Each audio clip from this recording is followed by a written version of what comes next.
Hello again, my name is Rodney Reynolds and welcome to another video review. Today I will be looking at the Abit KR7A-133R Motherboard. What is included in this package are the drivers for both the motherboard and the RAID, and on the CD as well there are a few utility programs. There is also in here a quick installation guide and the manual. Also is included are two extra USB ports. This goes plugged directly into the motherboard. Also right here we have three cables included, the floppy and two IDE ATA-133 cables, and as you can see, three of these are a very attractive looking black color. Also included are some very handy things here to strap some cables that are inside the case, as well as some twist ties here to again organize the cables that are inside your case when you do have this all configured. And of course the motherboard itself. This is a VM-KT266A chipset based motherboard, and right here is the socket 462 supporting of course the Duran or the Athlon or the Athlon XP CPU. Right here you have 4 banks of memory. You can put up to 1 GB in each bank, giving you a total DDR memory capacity of 4 GB. Right here are the 2 IDE controllers. Right here are the 2 RAID controllers. Right here is the floppy controller. Right here is where you would be plugging the case into this. This is basically things like your speaker, things like your LED lights, your power, your reset, your hard drive, and so on. Right here is where you would be plugging that extra 2 USB ports in. Of course, again, that is included in this package. This board comes with 6 PCI slots, 1 AGP slot, and there is 4 places to plug extra fans on this board. There is 2 right here, 1 right here, and 1 right here. On the back of this board, you see the LPT port or the parallel port right here, 2 COM ports, 2 USB ports, and places here to plug your mouse and your keyboard. Inside the BIOS here, first I'll look at the soft menu 3 setup. Inside of here, of course, you could go ahead and adjust your CPU front side bus all the way from 100 all the way up to 250. Right here, of course, you have 2 options on the front side bus, the AGP speed as well as the PCI speed. You have 3, 2, and 1, and 4, 2, and 1. Also going on here, you have multiplier factors here, all the way from 5 all the way up to over 13. Further down here, this is where it gets very interesting when you're wanting to overclock the CPU in the sense of upping the voltages. You have a core voltage increase, or the CPU voltage increase, all the way up to 1.85 volts. You also have an I/O voltage you can adjust all the way up to 3.65, and also in here you have a DDR voltage that you can go all the way up to 2.85 volts. This is of course on the DDR memory, which is great if you're wanting to get that high front side bus. And lastly down here you have an option here to set the CPU fast command decode. You have options of normal, fast, and ultra. Very common to a lot of BIOSes these days is called the advanced BIOS features, and in here you can adjust such things as the virus warning, the CPU L2 cache, and of course you can adjust which boot device you want, your floppy, your hard drive, your CD-ROM drive, and you have options of course which one you want to boot up first, second, and third. And also further down in here, of course, you have an option to enable or disable the video shadow. One very interesting part to this BIOS is called the advanced chipset features, and in here you can adjust such things as the control on the memory. You also can enable or disable the system BIOS cache as well as the video RAM.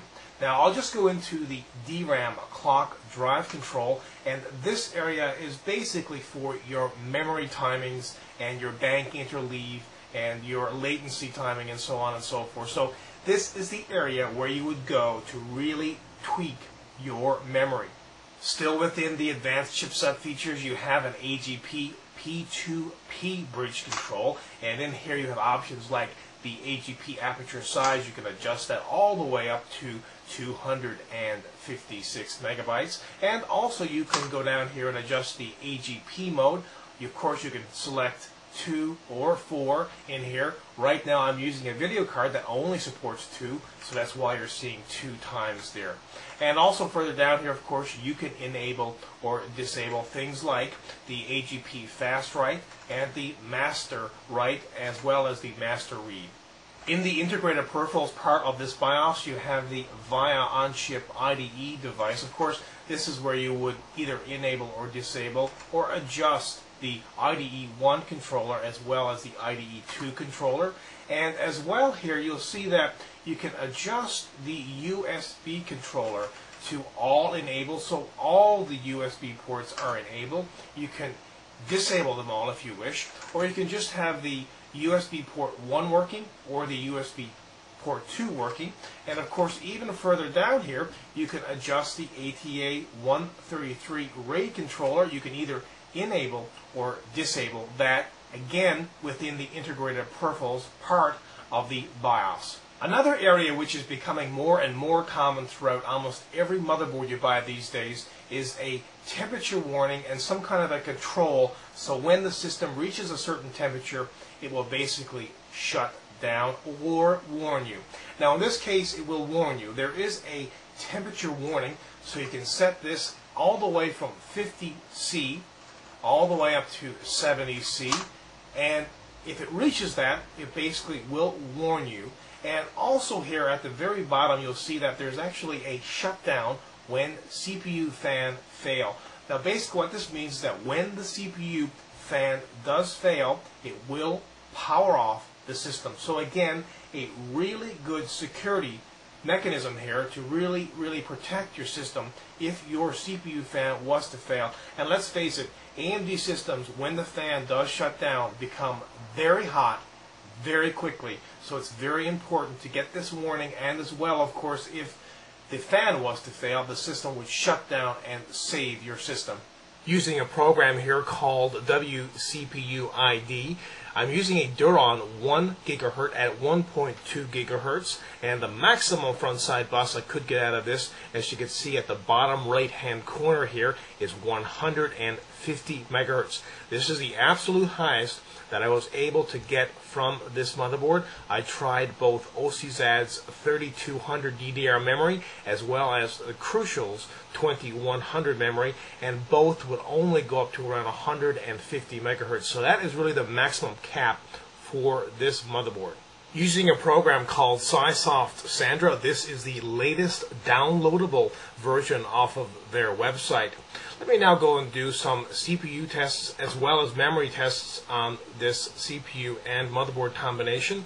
Do the CPU benchmark here. You can see I'm getting a result of 3330 MIPS. If you compare that to a Intel Pentium 4 2 GHz, the Pentium 4 is at 3688.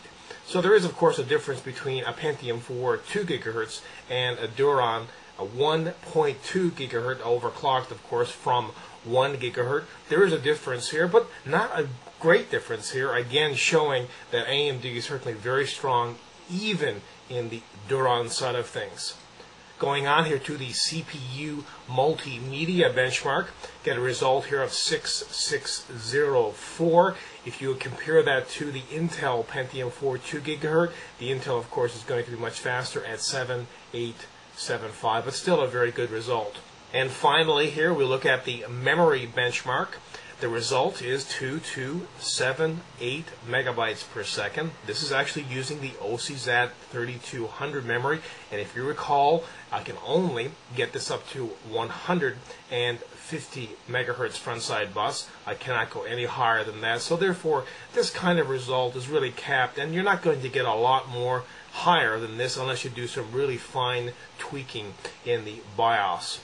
Result here again of 2,278 megabytes per second. If you compare that to RAM bus memory on an Intel i850 chipset based board, that result is 2450. So the gap even between this and RAM bus memory